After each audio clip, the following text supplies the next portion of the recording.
I can't believe you're here. Bless you, bless you. Come on in. We have so many people who come over and visit, and they really need to spend time with Robert. So they come in, and they spend time with Robert. Wow. And they have chairs to read and meditate and to be. And 85 places on his 85th 5 years. These are all the students in his class.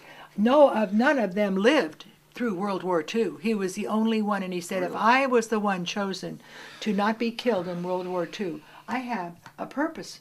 And that was his purpose, to work for peace. The only one that made it. And when he would walk down the streets, moms would look at him and wonder, why you? Why didn't you? That's right. That's what I ask myself. Why am I here and not my brother? Robert would write on things, continue, do not give up. Wow. Every time you turned around, you'd see something else he wrote. Wow. And I'm using all of those memories because he would write me notes like this. He would say, Dear Barbara, you will never, oh, this makes me cry, never know how incredibly I love you. You are heaven for me on earth. You're on. Let's see it. Overture. Oh, they passed a law down in Washington, D.C. And then the chorus would be singing. Oh, the whole stage was, yes, Lord. Yankee Doodle went to town, and they want young fellows like me. In a goldfish bowl, new and shiny. They went eeny, meeny, miny, and cried, hey, young pup, your number's up. Say how that the place and then I went to the number. I love it. Yeah. Everybody on stage was just ecstatic. As I told you, the girls, they couldn't stop crying. The girl mascara was running, for God's sake. It was such a moment. So that was the matinee. Second, that show that night, exactly the same thing. 13 damn curtain calls for the second time. My poor brother, my elder brother, whom I adored, got killed. Oh, bummer. Gary, what was his name, your brother? Buddy, Meyer Davis Jr. actually. I will. Meyer Davis Jr., but we called him Buddy. Thank you. My book here, I've got a book here, World Citizen in the Holy Land, dedicated to him, and so forth. So that was a tragedy which I will never get over. You know, it puts a hole in your own soul. Guys who kill people in Iraq and overseas and so forth, and it's the first time that they've killed somebody. They have to. When you kill somebody else, that puts a hole in your soul, and so forth. I didn't understand. Not that I can. Well, I don't know how many people I killed. You know, my bombs. Know. I saw the destruction. I saw the pictures afterwards. Unbelievable. It's not just a target that you hit; it's a city that you hit. And for me to do that, it's difficult for me to go back and describe my feelings. One of the best schools in the country, Episcopal Academy.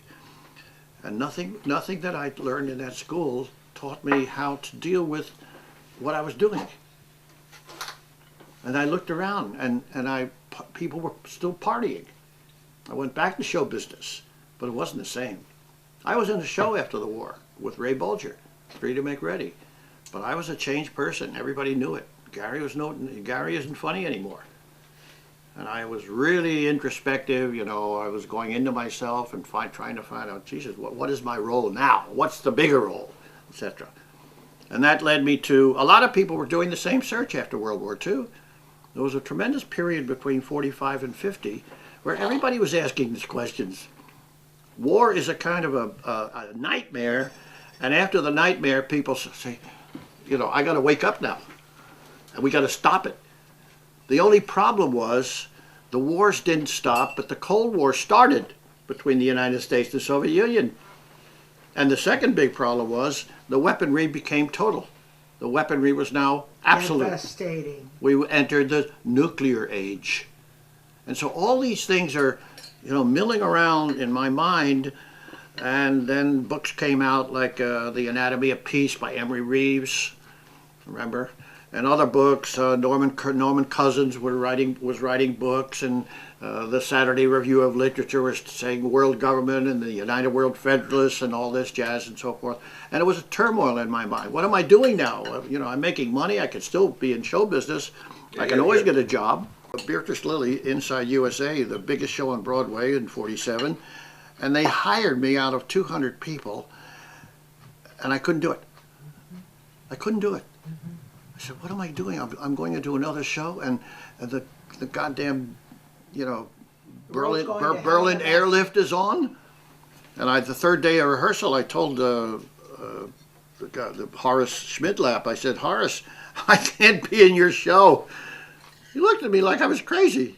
He said, what do you mean? We've picked you out of 200 guys. We want you. Beatrice Lilly wants you. And I said, I can't do it. I got to work for world peace.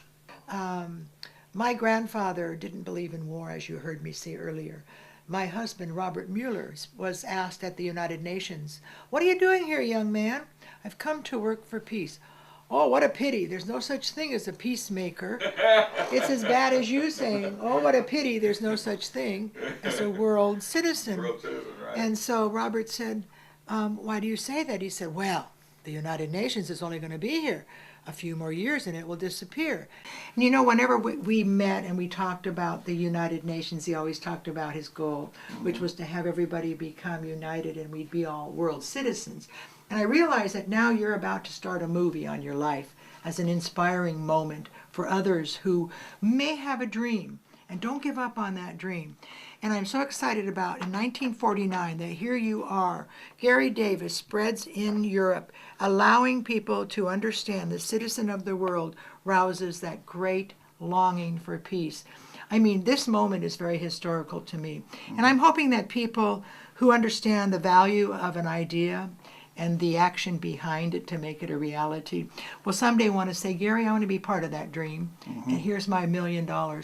Someday somebody's going to do that, and you're going to have that movie, and then our children and grandchildren can say, I'm okay today because Garry Davis lived, and Garry Davis kept his dream. I think that people are now realizing that it is one world or one family, one human family, and either we're going to live in peace as a family, or that's it. So thank you very much. I mean, Robert was one of the great exponents of this idea. He gave his life to it. And I'm so happy to see you here be here in this magnificent room where his spirit still lives. I understand that the last trip that Robert took, you and he went We back sat to that there. spot. Tell We us about sat that. there. Well, we were there because of the fact that we knew that Garry Davis had slept there. And we thought, anybody brave enough to sleep between two borders and not have a passport is my kind of man. And so Robert and I just sat there and we meditated and prayed that what you wanted at that moment would be a reality for our planet.